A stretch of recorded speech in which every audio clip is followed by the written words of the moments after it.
original. From Story Studio Network.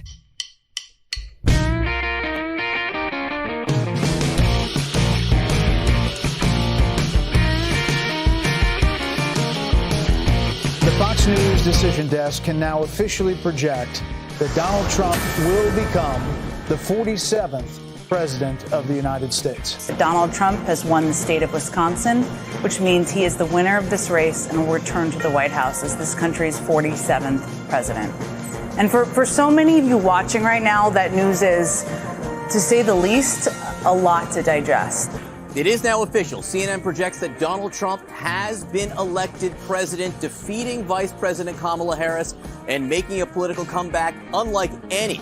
And CBS News now projects that Donald Trump is the winner in Wisconsin. That gives him the number of electoral votes he needs to become the 47th president of the United States.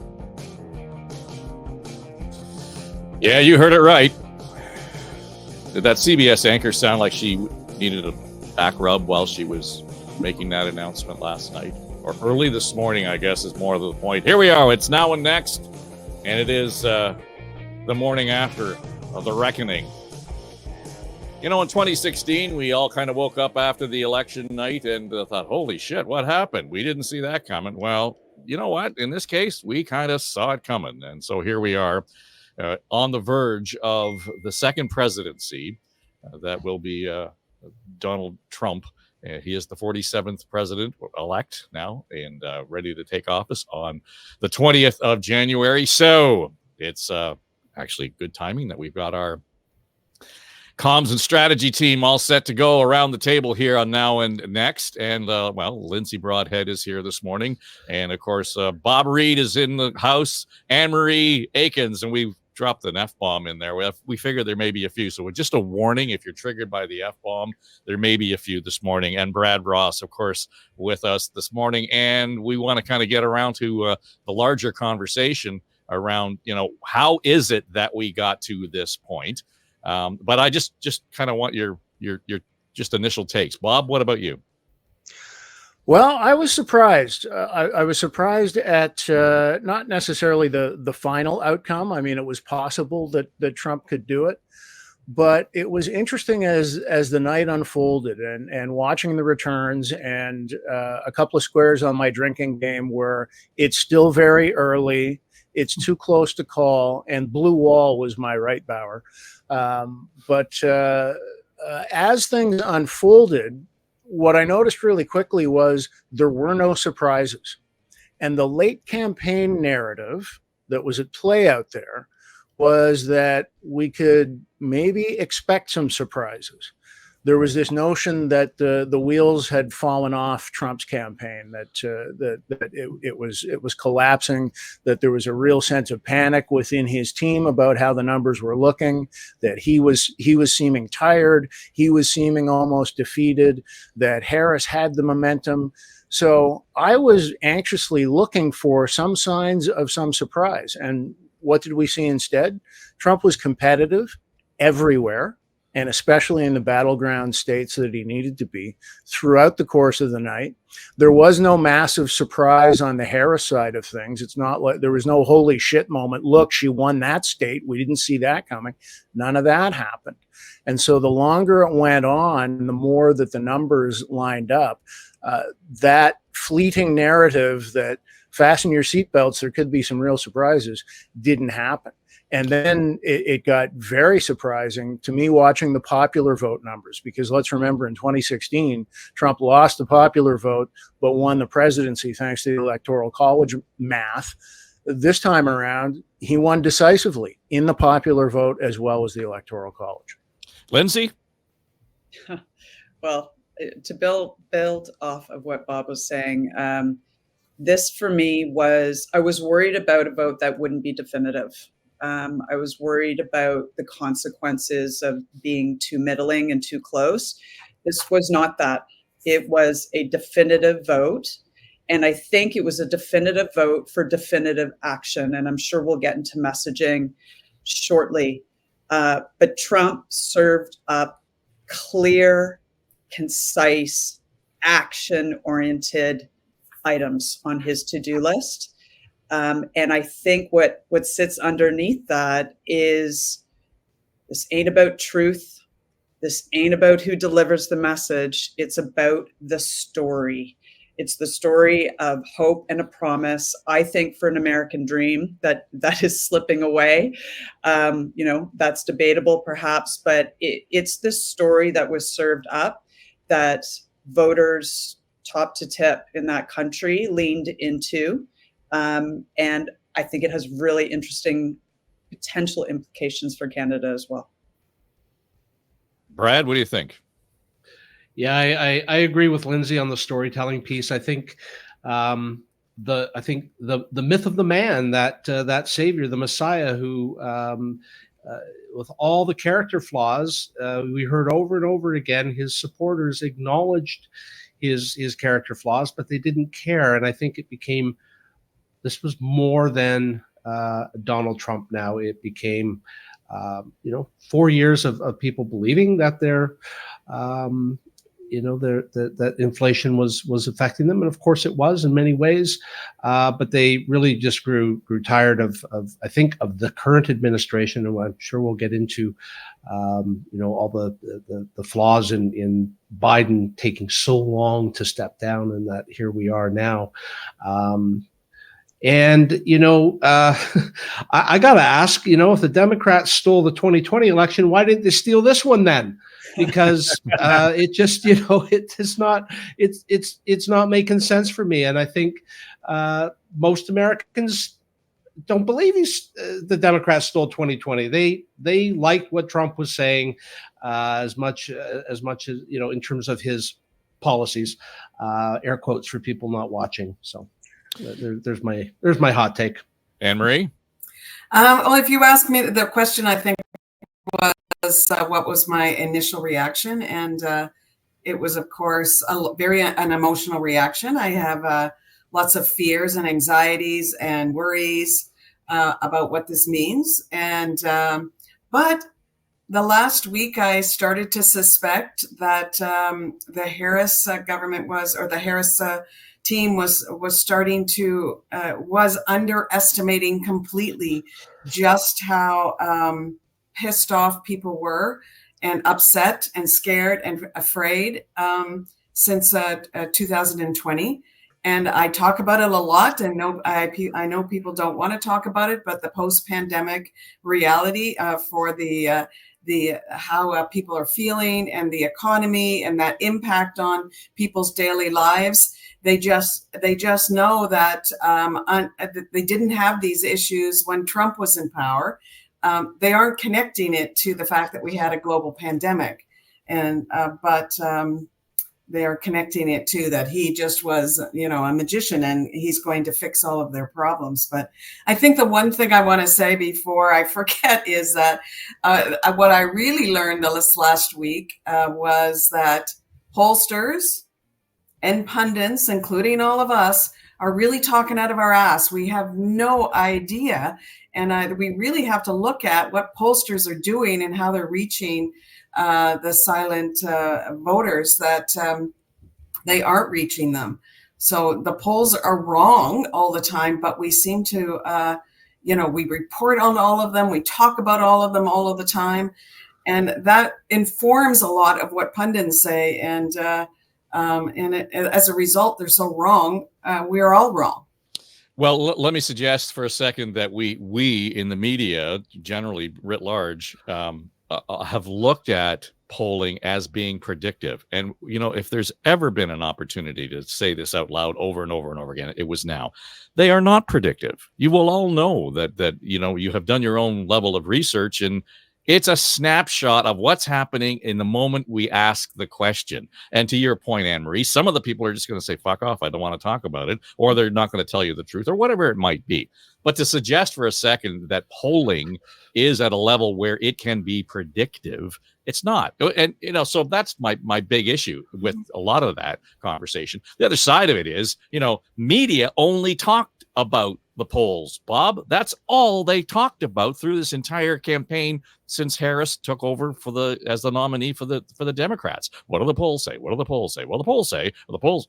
That was the narrative out of the gate. There was no substantive reporting that went on in any real way around this campaign. Well, it's always been an entrenched part of the coverage of election campaigns. So there's a certain amount of rote that comes into play there about what are the polls saying. And the other thing that happens is very quickly is message fatigue. I mean, whether it was Trump or Harris, they both got really boring really quickly because it was the same thing time and time again. Any Trump rally speech, you knew what he was going to say. You knew what he was going to drone on about. Harris was really no different. That, with her focus on bringing people together and ending division and uplifting everybody together, it was a nice narrative theme, but it didn't have any traction. This was, first and foremost, about the economy, stupid, as the Bill Clinton winning campaign in the 90s successfully identified. And it was also about change from the current situation, change from the status quo. And Harris failed to present herself as a real agent of change. Instead, she presented herself as the alternative to Donald Trump in a referendum on, do you want Donald Trump to be president again?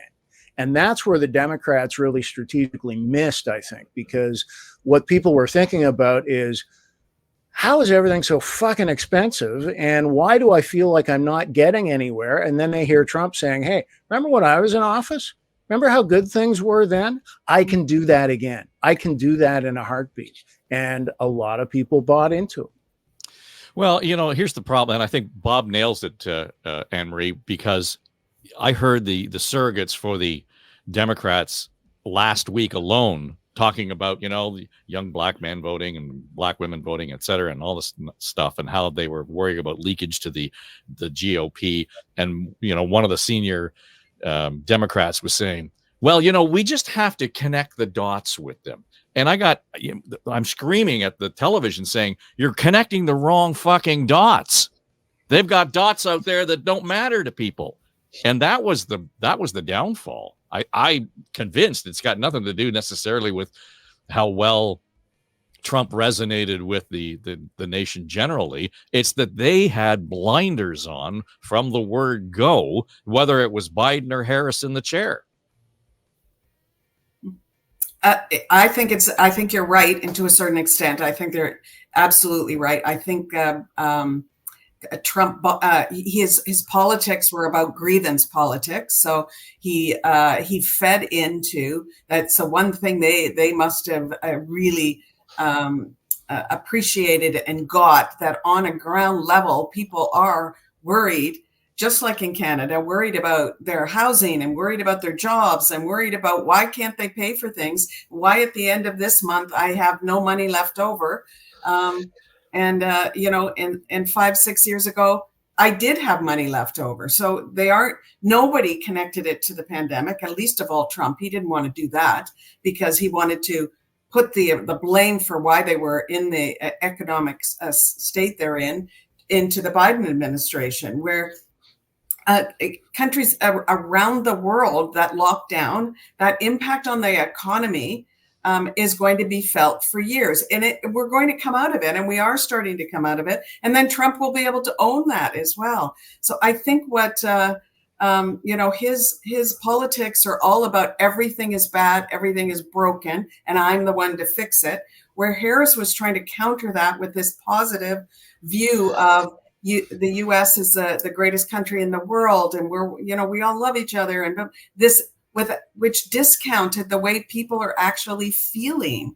So I think they just held their nose in spite of Trump and went for the Republican policies and decided there's a fix there, where the same administration is just not going to, it's just going to continue to make things worse for me. Well, Brad, I think to some degree, we want to throw around the word and the phrase policy. We want to talk about platforms and all of that.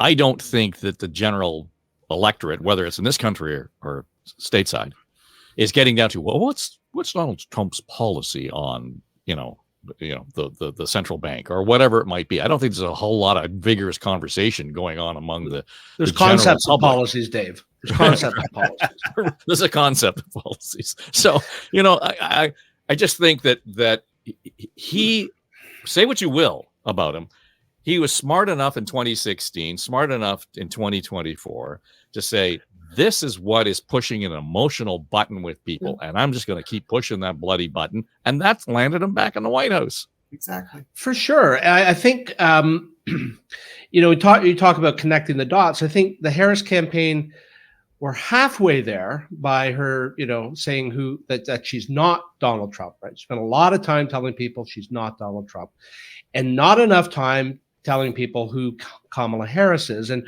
we talked about this an episode two ago, and that's podcasting, right? And in the changing landscape, and I know I'm preaching to the Dave Trafford choir here, but that's where it is. And I think it was a tactical error to not do Joe Rogan. I think she missed an opportunity, an authenticity opportunity to just have that conversation, that 3-hour long podcast that whoever gets through all that, God bless them. But so it's not about policy, right? Like, you could get into the policies for sure, but it would be more about her and the authenticity. And I think it was a huge, I think it was a big mistake. I think she did some of the right things, but I think, cabbies, the average Joe can't make it to a rally. But they have lots of time in the car to listen to podcasts. And I think, I don't want to go over what we have already talked about in the past, but I think that was an opportunity missed for sure. Yeah, I think, Lindsay, when we start to look at that kind of eye contact, in some ways, the GOP strategy just simplified things. Whether you like the message or not, it didn't matter. It was easy to ingest and digest. You might want to throw up a little bit in your mouth, depending on who you are, but it was a lot easier than trying to figure out what lane the Democrats might have been in. That they told a story that was astonishing. They used the words, our nation is an occupied nation, right? They used war language to describe the state of the United States right now, when, right, the realities over here, they're in some of the best financial, best job employment, best minimum wage environment that they've been in its history. But the narrative is about fear, that you're losing something that you think you have, that you've lost something that you thought you had, right? And they tied it in a nice bow. To your point, they connected the dots, and they said, we're at a point of such risk that if you go with her, the woman who's just going to trottle on, use big words, big sentences, we're going to get nowhere marginally fast. And I'm going to double down on the word action, right? Like, Trump is action oriented to the point of, I don't know what I'm going to get, but I'm going to get something, and I'm going to roll the dice and hope that what he's going to do is going to be so marginally other than where we are right now. It's going to benefit me. And I think that's the way he talks to a lot of cohorts and constituents. He breaks them down, finds their fear, and says, it's going to be better with me. Take that risk, take that chance. Well, and when we start to look at this, and here's the challenge, I think that media is going to have, a larger challenge that the Democrats are going to have. And that is to say, we respect the outcome of this election. Everybody puts their hand up, and that's good. We're all breathing a sigh of relief from that perspective. As a footnote, it will be Kamala Harris who presides over the joint session of Congress and the Senate that will actually certify this election come January 6th, but that's just a minor thing. Right? I'm just saying. So to appear, and as we record this, the vice president has not yet made her concession speech, but we expect fully that she will today. The Democrats are going to have to, at one hand, say, yes, he's the president, we move on. But at the same time, you can't kind of backtrack, Bob, on all of the accusations that they have made, the fears that they have brought up about a Trump presidency. I find it hard to believe that he's not going to have, this massive deportation. He's not going to bring in the tariffs he promised. And that's just the tip of the iceberg. All the other questions about going after his political opponents. It's not in his DNA to say, I was just kidding, right? Right. Yeah. He's really going to do that stuff. Make no mistake. And I think he'll move pretty quickly on it. To your point about the Democrats, they got to figure out who they are and where they're going to go. I mean, this was a colossal defeat for them. Let's remember, they were the incumbent party. They had tremendous momentum out of the gate when Biden stepped aside and Harris took over as the nominee.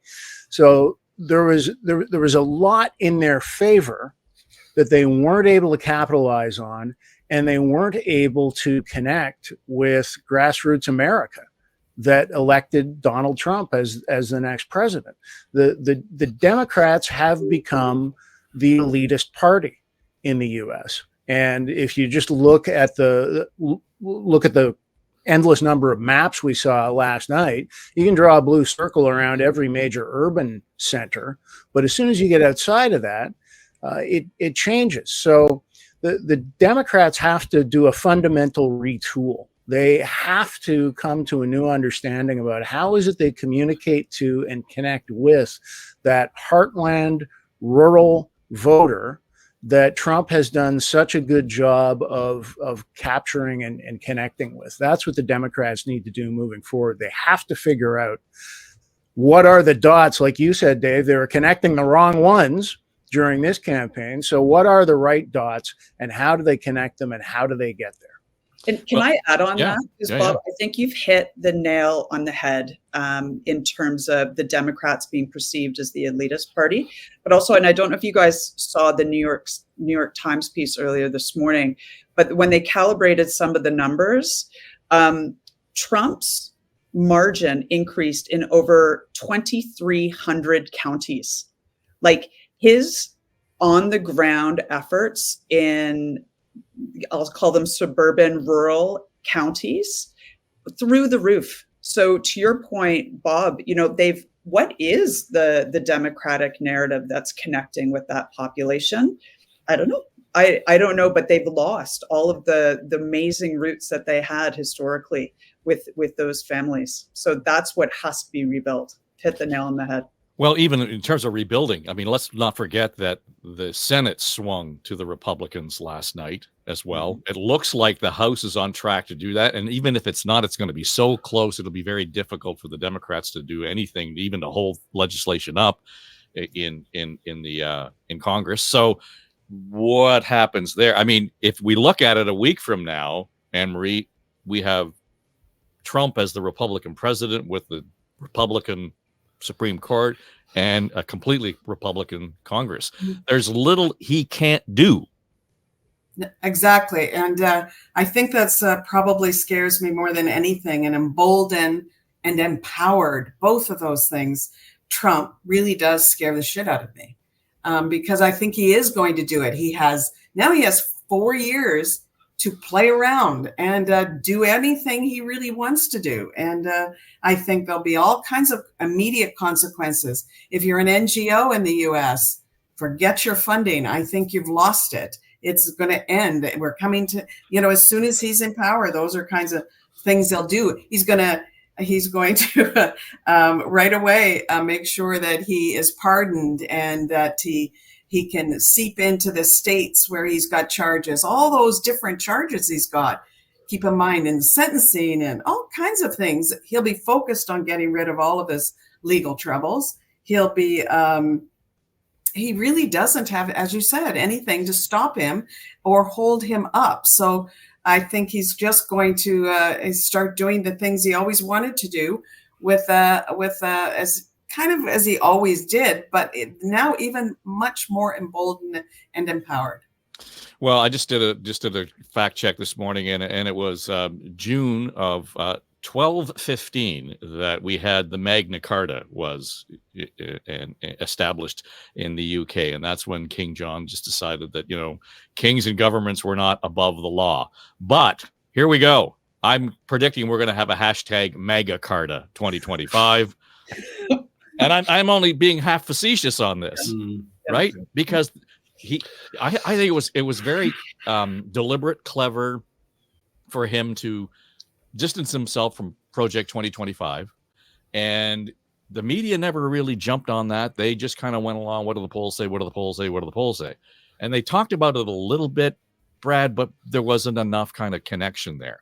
They stayed pretty quiet. So I think that there was a message to the guys at the Project 2025 saying, shut the fuck up. Just be quiet. Sure. Sit aside. Now, how many meetings are going to happen in the next week with those guys? And they have to be taken seriously. So I go back to the beginning, where in 2016, we didn't see that coming. The Trump team didn't see it coming. So they weren't prepared really to govern.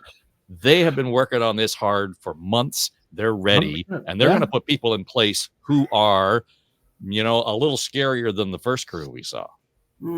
And he has said, they have said that the party has said that he is not going to surround himself with the John Kellys and Mark Millies of the world who would keep him in check. You know, the adults in the room as his first term as president sort of went. That he's going to surround himself with the Stephen Millers of the world.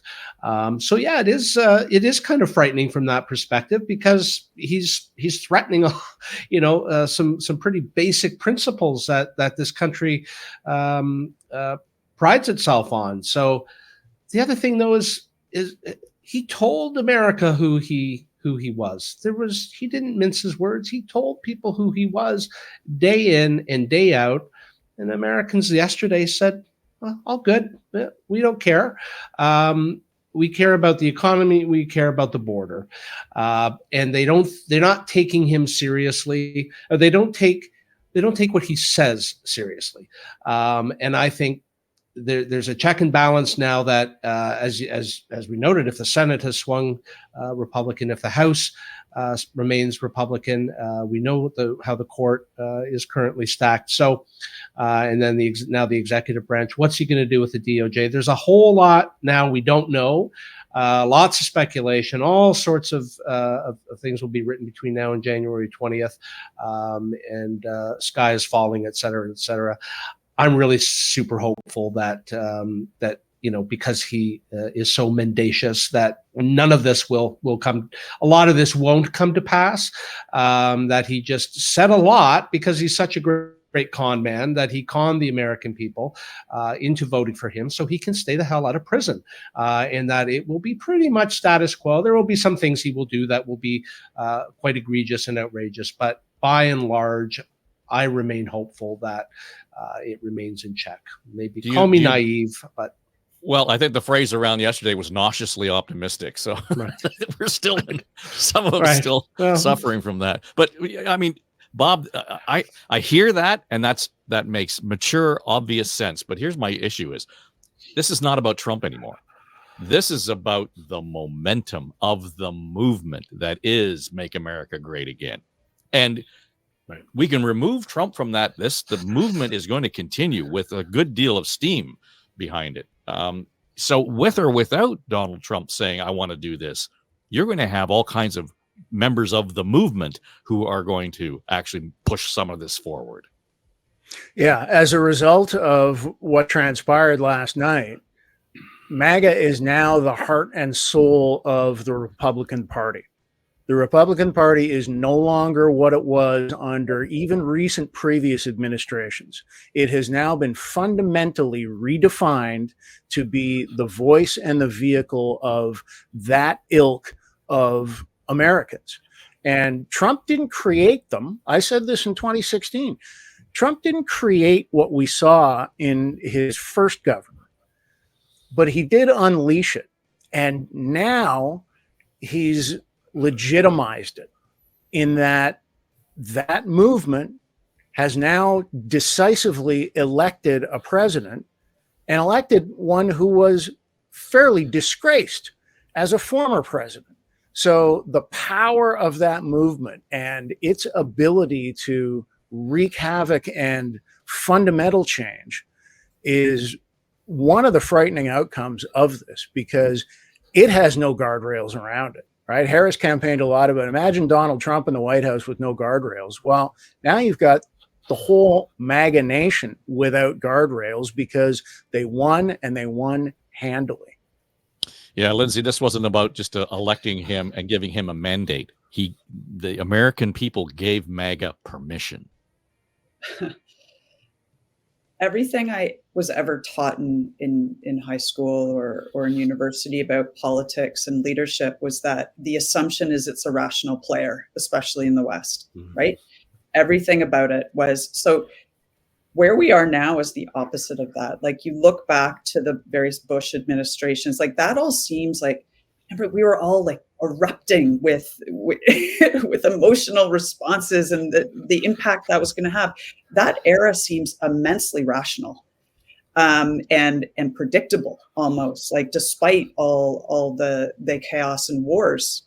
Where we are now, you're right. Like what he does or doesn't do is one thing.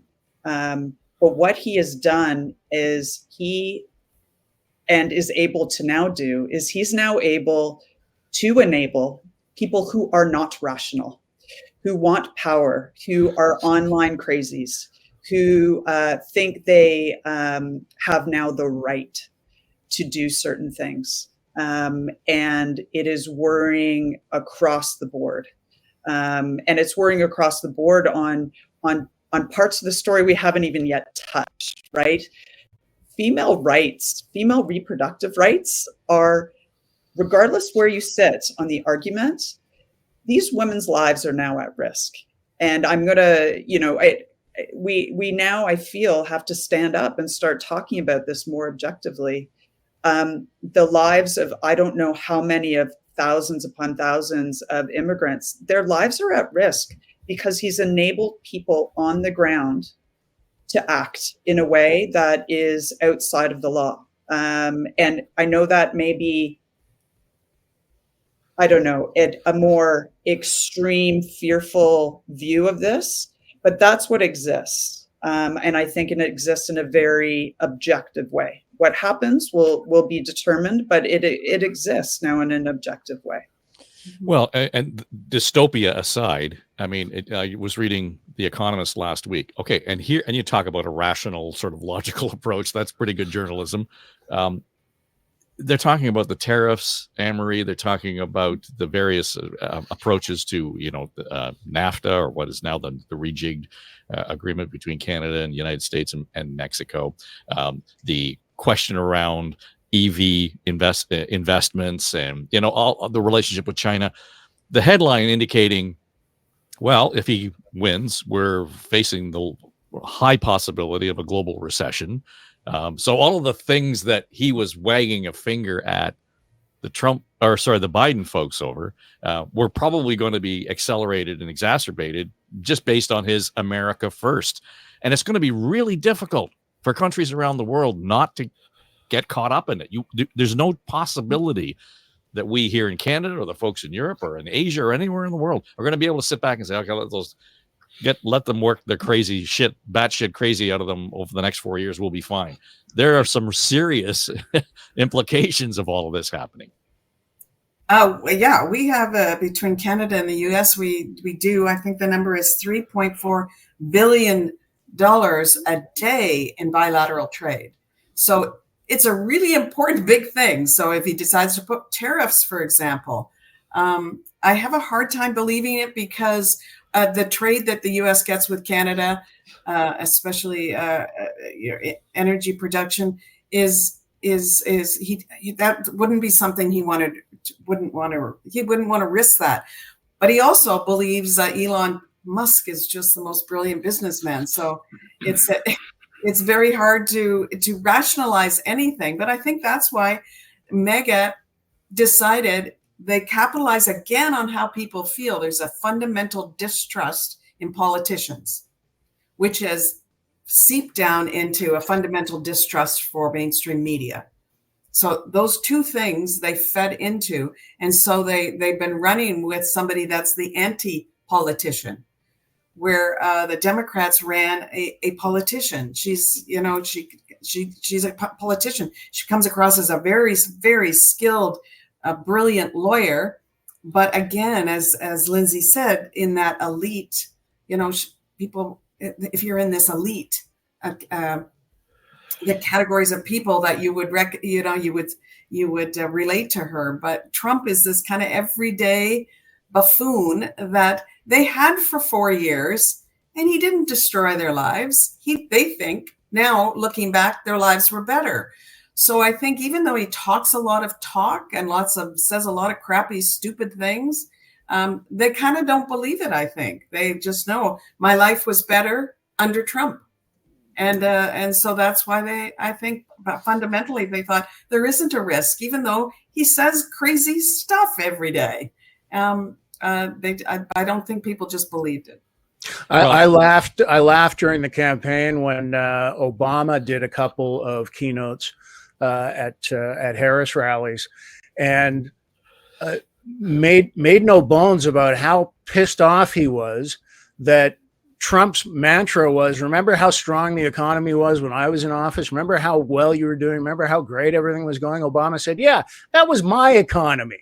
We handed that to him. And now, damned if he's not about to do it again, right? Because as Lindsay noted earlier, the U.S. economy is firing well on so many different levels that has transpired under Biden's initiatives coming out of the pandemic, that's going to continue, and now Trump's going to be able to capitalize on that. And we're in for, if we thought he was narcissistic before, with this victory behind him, the amount of the love that people have for him that he is going to talk about is going to be off the charts. Well, here's the other side of this, and you know, Anne-Marie already brought up Elon Musk. You know, I can't imagine how the conversation is going to go in 4 years from now. Well, were you better off 4 years ago when you had fluoride in your water, Brad? Right. Let's make America have polio again, shall we? Yeah. Maybe the GOP is now the grand odious party. I'm not sure. This really has a lot of culture war implications to it, I think, and I think this is maybe a bit of a hangover still, and it's going to take more than a few months, I think, for it to wear off and to sort of settle down a bit and really see what exactly is going on. I still, I'm curious to see what if any implication this has for our own electoral politics here in Canada. I'm waiting to for the dust to settle to see what people say about how America did get there. When should Biden have stepped aside? 4 years ago, he said he was going to be I don't know if this is the exact word, but a bit of a caretaker, an interim, if you will, and that he would hand it over, and then he chose not to and waited too long. So all sorts of curious. I have all sorts of curiosity around how we got to where we are. I think the culture war stuff it makes for great, fodder on the likes of Twitter or X or whatever you want to call it. There are people like us who follow this stuff every day and very closely and are really tuned into it and have all sorts of opinions. But the average person out there does not. They're not thinking about this stuff every day at all. They're thinking about the cost of a I was going to say bag of milk, but that would probably that would cause some people to scratch their heads who are listening elsewhere. A carton of milk, a loaf of bread. What are the costs of a liter or a gallon of gas if you're listening from the U.S. in America? Those are the those real sort of basic issues are what they're thinking about, and they really give a whole lot of thought to Trump. And they hear people screaming from the rooftops, and they think that they're overreacting. I don't think they are. I think he is odious, but how far he goes, I guess, is I'm still very curious to see where this all lands. Well, let's kind of, before we close, I just kind of go around, and this is the reality now, though. I mean, this is where we are. This is what, and I posted on LinkedIn the other day, whatever happens, Americans are going to elect the government they deserve. period. And that happens just generally. I think we always get the government we deserve because that's how we line up at the ballot box. And we are the ones who are responsible for it as the electorate. So here's where we are, Lindsay. I don't think that we can kind of go into a fetal position for the next 4 years. There has to be some way of managing it if there's opportunity in it. I don't know, but there's no way that we can just cower and say, well, we'll go wait for the storm to pass. No, this is the optimist in me would look at this as an amazing opportunity for an otherwise, frankly, disconnected Canada to come together, right? To find the pieces that are non-negotiables for each of our provinces, rather than finding the areas that split up the different provinces. How do we root in Quebec? How do we root in Alberta? How do we root in the Maritimes so that we're all fighting for one another? That is a result I would like to see and to find the common ground for which is unshakable. So, that all depends on one important word, which is leadership. And I am not that much of a betting woman. So I'll leave that to others, but I really hope our leadership and our premiers across the country come together. Well, Bob, with leadership comes trust. So there has to be kind of hand in glove there as we move this thing forward. That we're going to have to trust, whoever's in the PMO at the end of the next calendar year that's going to be able to say, this is how we're going to manage life next to the United States under Donald Trump as well. And that's going to be an even more key consideration than it always is going into our next federal election cycle. Who can deal with Donald Trump for the next 4 years? Justin Trudeau is not that guy. He did okay with Trump the first time around, but then he pissed him off.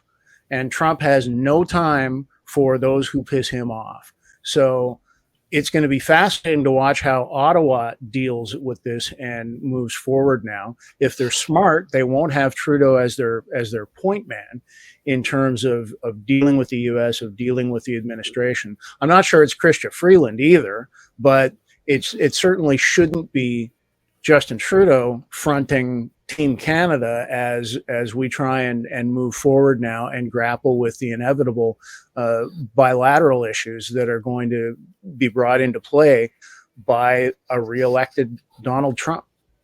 Well, Brad, we could dust off Chrystia Freeland's "What kind of Canada do you want?" speech. I mean, I think there's some legs there, but I think Bob's right. We got a bit of a dilemma on our hands. We do, and I certainly am not going to sit here the morning after and make any predictions on what that ought to look like, or I don't know. I think it's just, let's see what happens. I think, I don't not to keep beating this drum, but I think we just need to pause a little bit and just reflect and watch and see how all of this starts to unfold and what he actually does and says, and be ready in some way, shape, or form to respond and react. I don't think that the Liberal Party of Canada is going to form the next government regardless of what happens. So maybe what we need to do, and maybe what we need to hear, is some really sound policies from the Conservative Party of Canada in terms of what their plan is with respect to, say, the economy and immigration, because I don't think we've heard anything yet on that front. Yeah, well, whatever we hear from the Tories, Anne-Marie, I think that we should not be surprised at anything that comes out of the Trump White House. No, I don't think, and I think we need to be prepared to expect anything from a Trump government. But on the other hand, we woke up today, so did Americans, and all Canadians, with the same issues we had yesterday. We're the same worries, the same concerns. We still go to our same jobs. We still worried about the cost of our groceries and about getting affordable housing and so forth. So most of us are worried about the same things today. We have the same issues. But what I hope for is very similar to everyone else, but I also hope that our politicians and leaders are paying attention to the lessons learned, I think, and doing some analysis of what happened. And because I think similar things are happening here in the grievance politics, the rage politics, all of that. To Brad's point, we need to get beyond that. Yes, we're all pissed off about the economy, but how are we what are the actual fixes rather than this person is just going to fix it for me? What are the actual policies that in place to help to that end without trying to pacify us with easy fixes? We all want that. We all want an easy fix and don't want so much change. We just want it fixed. Dave, it's not reality.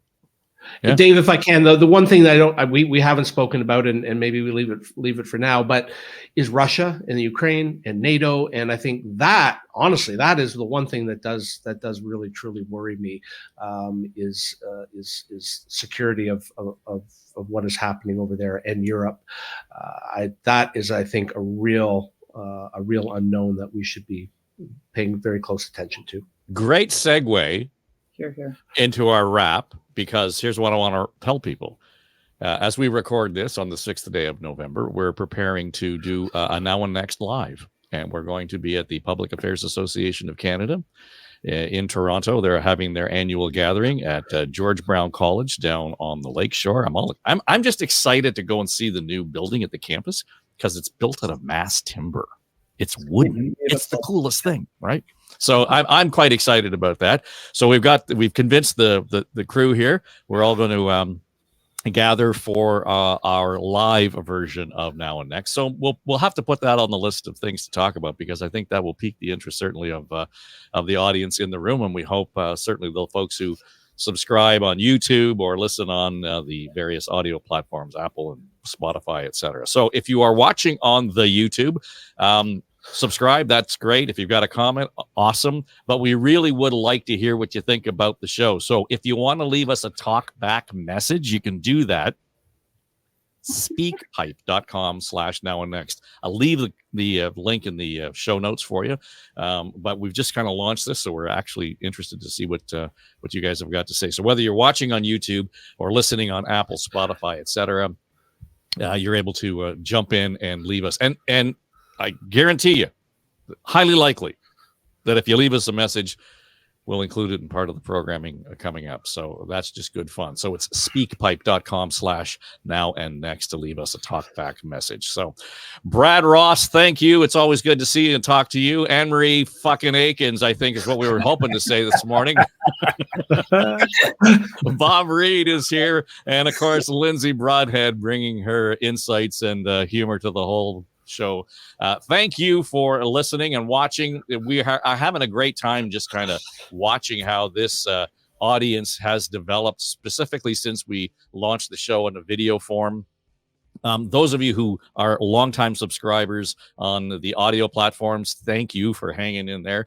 We know that just makes life simpler for you to fire it up and listen in the car, as Brad says. So it's been a real kind of eye opener, and nice to be able to reach the audiences where you are. So next week we are going to go live. We're not going to actually produce that show for next week. We'll put it out a little while later for you, just so you can have a hint. So if you're not part of the Public Affairs Association of Canada conference, you can listen in once we drop that. But next week we're going to get more into, I think, some of the security issues that Brad brought up. I'd be curious to hear what some of the security brains who are friends of the show have to say about the next steps. And I think it's time for David Schultz to drop in on the show because it will be the aftermath. He is the political scientist from Hamilton University who has been on the program since, well, I guess Trump's trip down the escalator back in 2015 when he declared that he was going to be a candidate. So great to get David's perspective. So that'll be next week here on Now and Next. Thanks for joining us. I'm Dave Trafford for Story Studio Network. Pay no attention to that man behind the curtain. Now and Next is Story Studio Network's flagship podcast, produced by our chief executive producer, Dave Trafford, and supported by our entire SSN team, including our senior producers, Becky Coles and Jen Hudson, our technical producer and audio editor, Mike Trutler. Jamie Nickerson is our production manager, and our sonic logo designer is Greg McDonald. Also, I'm Erin Trafford, Queen of the Universe. And that's all I have to say about that. Okay, everybody, that's a wrap. This is SSN Story Studio Network.